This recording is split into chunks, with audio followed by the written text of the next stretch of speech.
27 को कैबिनेट की बैठक महाराष्ट्र में अजीत दादा और सब मंत्रियों की थी। 12 साढ़े 12 बजे वो खत्म हुई होगी। दादा ने अपने स्टाफ को बताया था कि 5 बजे तक गाड़ियां रेडी रखो, शायद पुणे जाना पड़ेगा। 3-4 घंटा मैं मेरे घर पे बैठ के ऑफिस का काम, पार्टी का काम, कुछ नेता, एक अलग नेता, ये 2 नेता है। कल प्रेस कॉन्फ्रेंस में एक नेता था, लेकिन अभी 2 नेता है। एक नेता मुझे मिलने आएगा और एक कुछ ऑफिस का स्टाफ है, कुछ कंसल्टेंट के बारे में चर्चा है।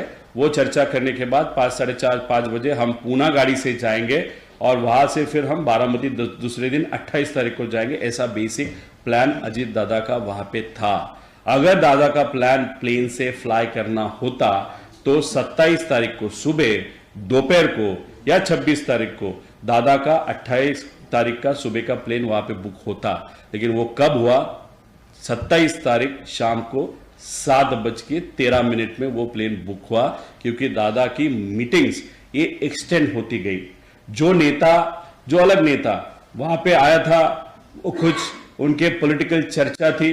और सबसे इंपॉर्टेंट चर्चा, देखो दादा के साथ लास्ट 4 to 5 मंथ्स में बहुत उनके साथ था, उनके साथ चर्चा करता था।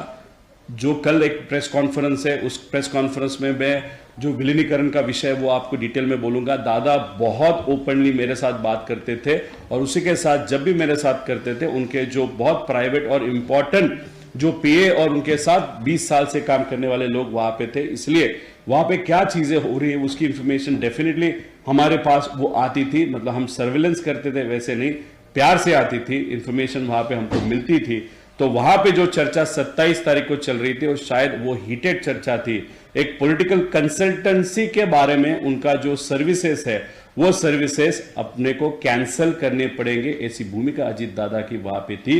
क्योंकि इतने सारे पैसे देने के बाद भी अगर परफॉर्मेंस वहां पे मिल नहीं रहा तो वो सर्वे के लिए ही वो एजेंसी हम इस्तेमाल करेंगे, लेकिन पॉलिटिकल एडवाइस के लिए नहीं।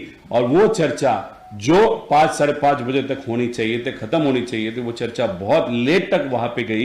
एक नेता वहां पे था, दूसरा नेता शायद जो था वो फोन पे था। फोन पे दादा से बात होने के बाद एक कोई तो फाइल थी, जो फाइल शायद 10 दिन के बाद, 15 दिन के बाद वो सिग्नेचर हो सकती थी।